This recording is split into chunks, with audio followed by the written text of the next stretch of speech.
have a history and vicious intentions.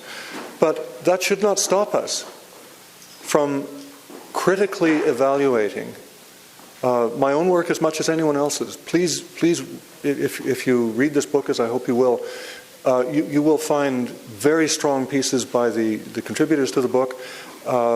Read them critically, read my chapters critically. And then, once one has done one's best to form a critical understanding, an evidence-based understanding, to share it with people. And thank goodness the internet does provide us with means of disseminating and sharing opinion that didn't exist in the not too distant past.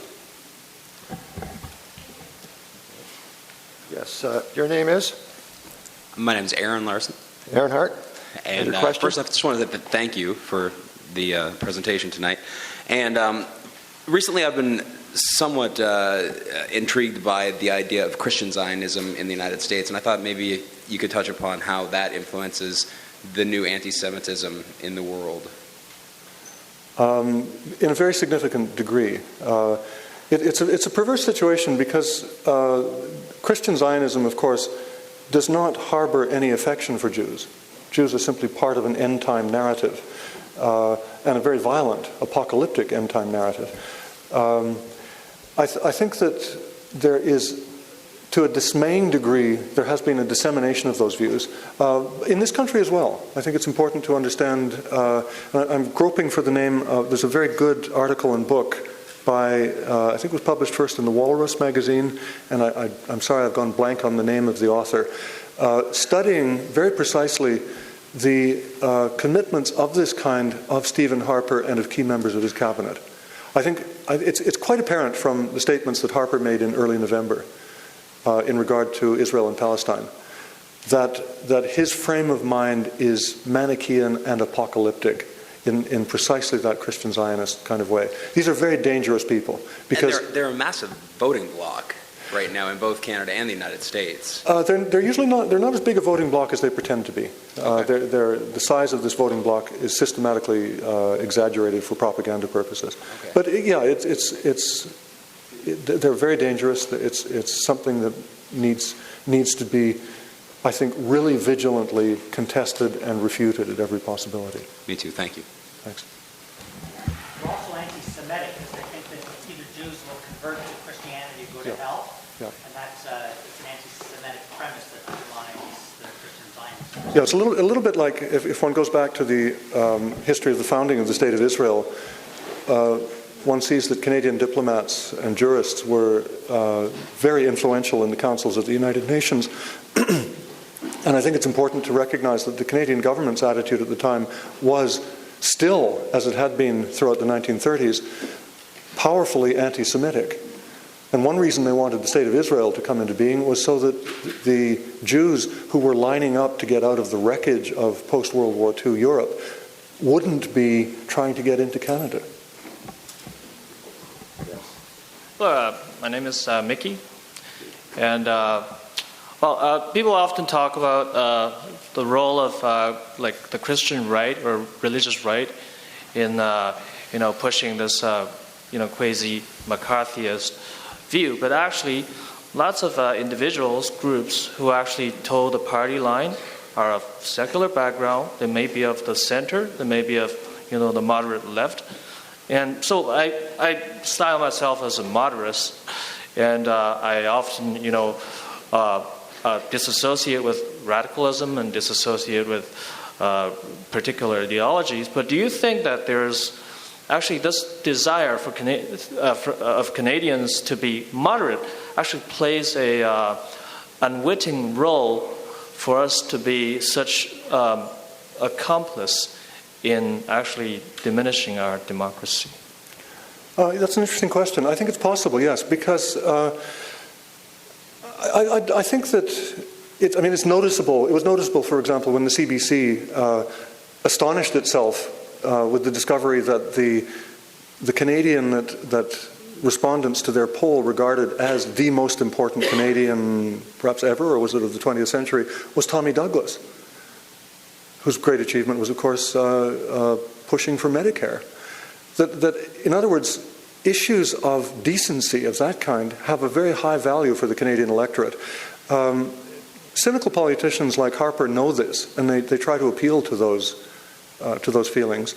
And sometimes they can, of course, be successful if their maneuverings are not looked at critically. Obviously, decent Canadians are appalled to be told by respected politicians that anti-Semitism is a huge, resurgent, appalling problem in this country. When I first began to do research on the statistics relating to it, I was reading the annual audits published by B'nai B'rith, and I was thinking, my goodness, it looks as if we're about 3 times more anti-Semitic than the British or the French. And then I began to realize that those statistics had been collected in an exceedingly slapdash manner and were not remotely reliable. So in other words, it's possible to get people worked up over what may in fact not be a real issue, to delude people who are not sufficiently attentive to evidence, and to the I would say in this case malign motives of politicians like Mr. Harper. So we do need to be alert. Yeah. Let's take one more question. And by the way, is your book $20 or $10? 20. Okay, I'm sorry. Yeah. Just remind you that the book Antisemitism, Real and Imagined is for sale outside the hall, and the price is $20, not $10. If I said that, I apologize. But anyway, one more question. Your name is, and your question is? My name is Jeremy, and I first want to thank Dr. Keefer for talking to us. I think it perfectly articulated the problem that's going on. But you alluded to the fact that people like George Galloway, who are targeted, and they bring up the point that they would prefer, like they need to deal with Hamas because that is their elected governor.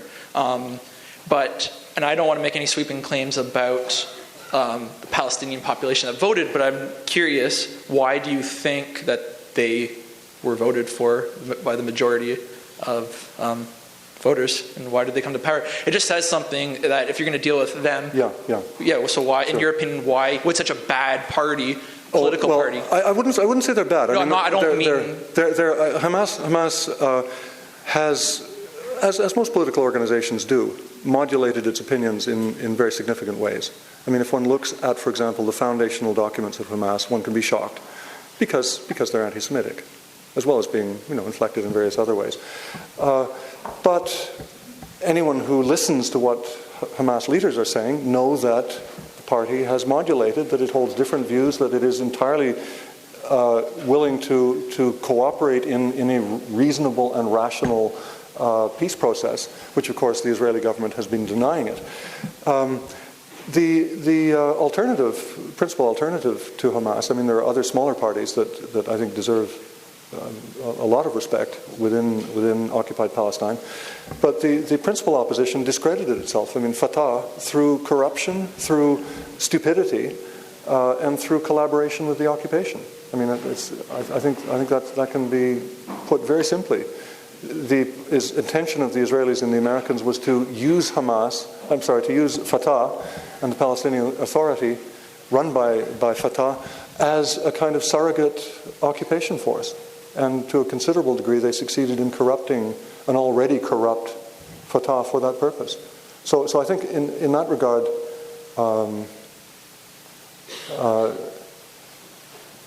in that regard, I'd like to say about George Galloway. I'd like to say how much I support George Galloway, how much I admire the way George Galloway speaks. I do wish I could speak English with that kind of accent or that degree of emphasis. Dr. Keefer, sorry, I just have one. Thanks a lot. Just as I think that I might have a different perspective, just because I am Jewish, and I'm not sure how many Jews there are in the room here. But although what you say is exactly correct, and although there's an abundance of ignorance that goes on about, claiming, obviously, as we all know, that, you criticize Israel, you're criticizing me as a person, that's racist, that's not true. But how do you recommend someone like me who is Jewish and who understands all these things and who has an open mind and critical, how can I how can I communicate this to